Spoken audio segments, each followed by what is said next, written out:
Le phénomène du Real Madrid, attendu comme le Messi par tout un peuple, se retrouve au centre d'un paradoxe tactique et médiatique XXL.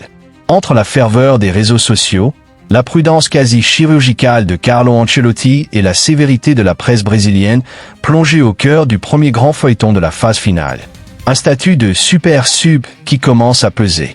L'ambiance était électrique ce lundi soir lors du match opposant le Brésil au Japon. Si la Seleção a fini par l'emporter sur le score de 2-1, l'essentiel des discussions d'après-match dans les travées du stade et sur les plateaux de télévision de Rio à Sao Paulo ne tournaient pas autour des 3 points de la victoire, mais bien autour d'un seul homme, Endrick. Arrivé avec une étiquette de superstar en devenir et fort d'une deuxième partie de saison stratosphérique, où il a régalé les supporters de l'Olympique lyonnais, lors de son prêt, l'attaquant du Real Madrid doit pour l'instant se contenter des miettes. Avant ce 8e de finale crucial, le crack auriverde avait dû ronger son frein sur le banc de touche, ne glanant que 2 petites entrées en jeu durant toute la phase de poule. Une gestion au compte-gouttes qui a fini par cristalliser les tensions et l'impatience du public brésilien. La guerre des mèmes, Ancelotti face au tribunal du net. Cette frustration populaire a trouvé son exutoire sur les réseaux sociaux. Depuis le début du tournoi, la toile brésilienne s'est transformée en un flux ininterrompu de mèmes et de détournements humoristiques ciblant directement le sélectionneur de la Canarina, Carlo Ancelotti. Selon l'imaginaire des supporters, le technicien italien semblait prêt à déployer des trésors d'imagination et à trouver n'importe quelle excuse tactique ou physique pour éviter d'aligner la pépite madrilène d'entrée de jeu. Cette méfiance du public s'est encore vérifiée face au Japon. Malgré l'enjeu et les attentes, le prodige a une nouvelle fois démarré la rencontre sur le banc des remplaçants, laissant les clés de l'animation offensive de départ à d'autres profils, aux grandes dames des fans qui réclamaient du sang neuf et de la folie. Le tournant de la mi-temps, une opportunité en demi-teinte. Il a fallu attendre le retour des vestiaires pour que Carlo Ancelotti cède enfin à la pression, ou plutôt qu'il applique son plan de jeu initial. À la pause, alors que le score demandait encore à être sécurisé, le sélectionneur décide de lancer Endrick dans l'arène. Le jeune attaquant remplace numériquement un autre joueur bien connu du public lyonnais, Lucas Paquetá, en grande difficulté lors du premier acte. Positionné seul à la pointe de l'attaque de la Seleção, Endrick disposait de 45 minutes complètes pour faire taire les doutes, bousculer la hiérarchie et prouver qu'il méritait une place de titulaire indiscutable pour le reste de la compétition. Dès ses premières courses, le joueur du Real Madrid a affiché les qualités qui font sa force. Une hargne de tous les instants et un volume de jeu impressionnant. Face à un bloc japonais compact et discipliné, Endrick n'a pas ménagé ses efforts. Il a déclenché un pressing étouffant sur les relances nippones, compensant un manque de ballons exploitables par une débauche d'énergie salvatrice pour son bloc équipe. Ses appels de balles tranchants ont également permis d'étirer la défense adverse, créant des espaces indirects pour ses coéquipiers. Dans l'attitude, le comportement et l'agressivité positive, le gamin de la Casablanca a répondu présent, montrant une combativité exemplaire alors que le Brésil dominait largement la seconde période.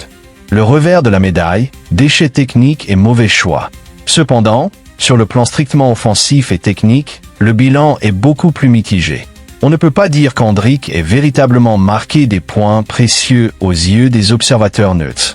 Dans la zone de vérité, là où on attend d'un attaquant de sa trempe de la lucidité et du sang-froid, le jeune Brésilien a cruellement manqué de discernement. Plusieurs situations très intéressantes dans les derniers mètres ont avorté à cause de ses mauvais choix. Il a parfois péché par un excès d'individualisme, tentant l'action solitaire ou le dribble de trop alors que des partenaires étaient idéalement démarqués pour faire basculer définitivement la partie. En fin de compte, malgré la domination territoriale globale de la Canarina, Endrick n'a que très peu apporté le danger sur le but japonais, gâchant des opportunités de break qui auraient pu mettre son équipe à l'abri bien plus tôt. Le verdict de la presse brésilienne, une sévérité légitime, si le Brésil est qualifié, la presse locale n'a pas loupé la prestation contrastée de son joyau. Le grand quotidien Globo s'est montré particulièrement sévère en lui attribuant la note de 5/10. Si cette note représente pile la moyenne, elle constitue la pire évaluation de tout le secteur offensif brésilien pour ce match et la deuxième plus mauvaise note de l'équipe derrière le titulaire déchu, Lucas Paquetá. L'analyse des journalistes brésiliens résume parfaitement le sentiment général qui domine au pays.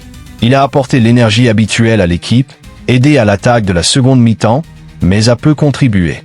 Il abusait de l'individualisme dans des actions dans lesquelles il pouvait faire bouger la partie. Ce reproche d'individualisme revient en boucle. Pour les médias, Hendrick a confondu vitesse et précipitation, guidé par une envie trop pressante de bien faire et de marquer le but libérateur qui aurait validé son statut. Ce manque de maturité dans le dernier geste inquiète à l'approche de confrontations face à des nations au secteur défensif encore plus hermétique que celui du Japon. Carlo Ancelotti monte au créneau, bouclier tactique et vision à long terme. Face au début de tempête médiatique qui s'abat sur son joueur, Carlo Ancelotti a immédiatement endossé son costume de protecteur en conférence de presse d'après-match.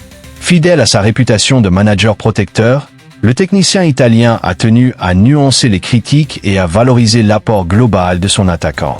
Interrogé sur la possibilité de reconduire le même 11 de départ pour le prochain tour en 16e de finale, Ancelotti a ouvert la porte à des ajustements tactiques majeurs, envoyant un message fort d'optimisme à Hendrick. Oui, nous pouvons débuter ainsi, mais il est vrai que nous devons renforcer notre présence dans la surface. Hendrick pourrait apporter cette puissance et une plus grande présence dans la surface. Il a fait un très bon match, car il était intense et dangereux. Une stratégie de communication bien rodée. En qualifiant la prestation d'Hendrick des « intense et dangereuse », Ancelotti fait un choix politique et psychologique fort. Le coach sait pertinemment que détruire publiquement la confiance d'un joueur de cet âge pendant une phase finale de Coupe du Monde serait dramatique. De plus, en soulignant le besoin d'augmenter la présence physique dans la surface de réparation adverse, l'Italien légitime le profil unique d'Hendrick par rapport à des joueurs plus excentrés ou plus créateurs comme Paquetá ou Vinicius Junior. C'est une manière subtile de dire que le tournoi est encore long et que l'heure du Madrilène viendra, lorsque les verrous défensifs adverses exigeront la puissance brute que lui seul possède dans cet effectif. Quels enseignements pour la suite de la compétition? Le feuilleton Hendrick ne fait que commencer dans cette Coupe du Monde 2026.